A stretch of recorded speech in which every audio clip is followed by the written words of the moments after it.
एखाद्या संकटाची चाहूल काही प्रमाणामध्ये आपणाला लागावी आणि मग त्या संकटानं रौद्र रूप न घेता हळूहळू निघून जावं किंवा जो काही त्रास त्यामुळे झाला तो होणार नाही यासाठी पूर्वतयारीला वेळ द्यावा, असाच काहीसा योगायोग आता महाराष्ट्रात पुढच्या काळामध्ये येणाऱ्या अल निनोबाबत होण्याची शक्यता आहे.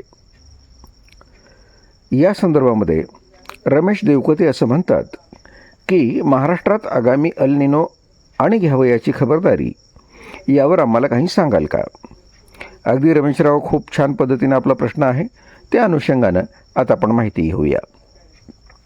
खरं तर हा एपिसोड बनवत असताना दर्शक श्रोत्यांना काही घाबरवून जावं हा त्यामुळेच हेतू नाही, परंतु जेव्हा अल निनोसारखं एखादं संकट येऊ घातलं आहे त्यावेळेला ते समजून घेणं आणि ते टळलं तर आपलं नशीब चांगलं, नसलं तरी काही प्रमाणामध्ये आपणाला त्रास होणार असेल तर त्यातून खबरदारी घेणं हाच त्याचा खऱ्या अर्थानं हेतू आहे. चला तर मंडळी, तुम्ही पाहत आहात तुमचं लाडकं यूट्यूब चॅनल सर्वदर्शन आणि सर्वदर्शनचा निवेदक मी कमलाकर सावंत. मंडळी, ठरल्याप्रमाणे आपण आता महाराष्ट्रात आगामी अल निनो आणि घ्यावयाची खबरदारी याबद्दलची माहिती घेऊया. महाराष्ट्रात आगामी एल निनो आणि त्याचा मान्सूनवर होणारा परिणाम या संदर्भामध्ये आता सर्वप्रथम माहिती घेऊया.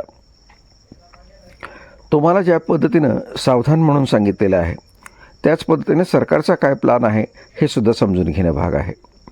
अल निनो 2026 म्हणजे यंदा पाऊस कमी पडणार.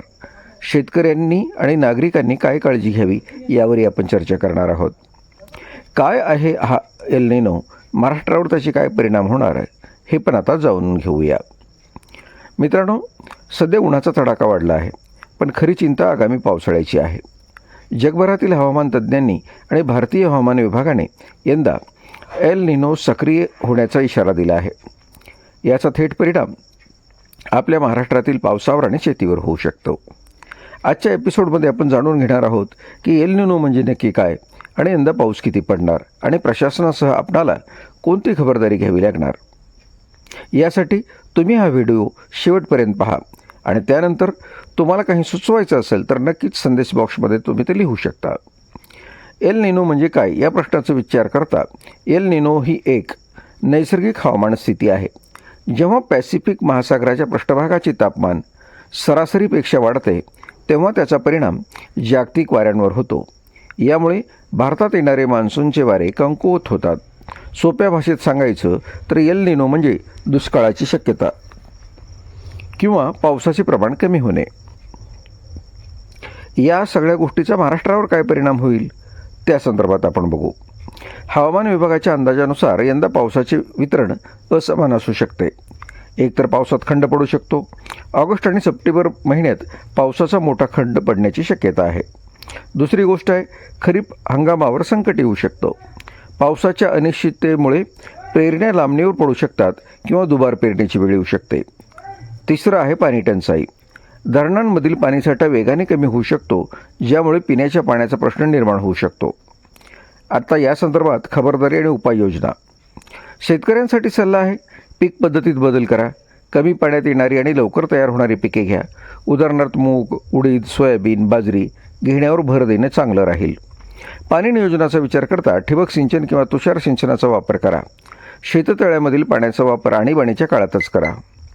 मंडळी, या पुढचा विषय आहे की बियाणांची साठवणूक. बोगस बियाण्यापासून सावध राहा आणि केवळ प्रमाणित बियाण्यांचाच वापर करा आणि असं बियाणं असेल तर त्याची साठवणूकसुद्धा ठेवा. पशुधनाची काळजी. चाऱ्याचा प्रश्न गंभीर होऊ शकतो, त्यामुळे आतापासूनच मुरघास किंवा चारा साठवणुकीचे नियोजन करा. नागरिकासाठी आणि प्रशासनासाठी काय आहे? एक, पाण्याचा काटकसरीने वापर. महापालिका आणि स्थानिक प्रशासनाने पाणी कपातीचे नियोजन आतापासूनच करणे गरजेचे आहे. म्हणजेच स्थानिक स्वराज्य संस्थेने आपल्या कार्यक्षेत्रात येणाऱ्या वाडी, तांडे, गाव किंवा तालुक्याचे ठिकाण या ठिकाणीसुद्धा पाण्याचा लोकांसाठी खऱ्या अर्थानं वापर करताना काटकसरीने कसा वापर करावा यावर सल्ले देणं आणि त्या दृष्टीनं नियोजन करणं महत्त्वाचं आहे.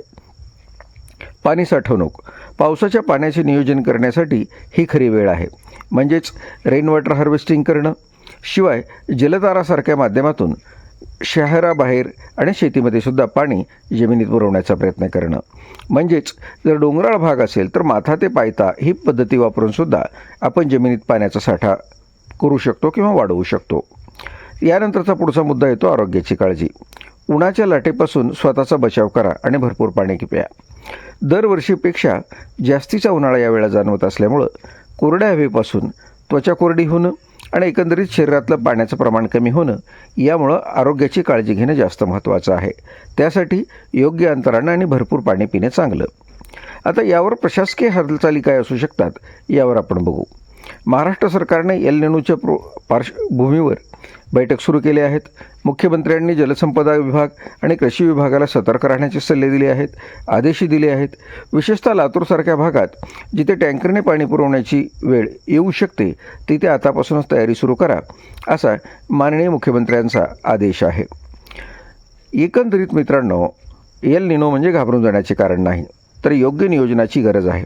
आपण निसर्गाला बदलू शकत नाही, पण आपली तयारी नक्कीच मजबूत करू शकतो. तुम्हाला ही माहिती कशी वाटली बघा, आम्हाला कमेंटमध्ये नक्की सांगा. व्हिडिओ आवडला तर लाईक करा आणि आपल्या शेतकरी बांधवांना हा व्हिडिओ शेअर करायला विसरू नका. धन्यवाद.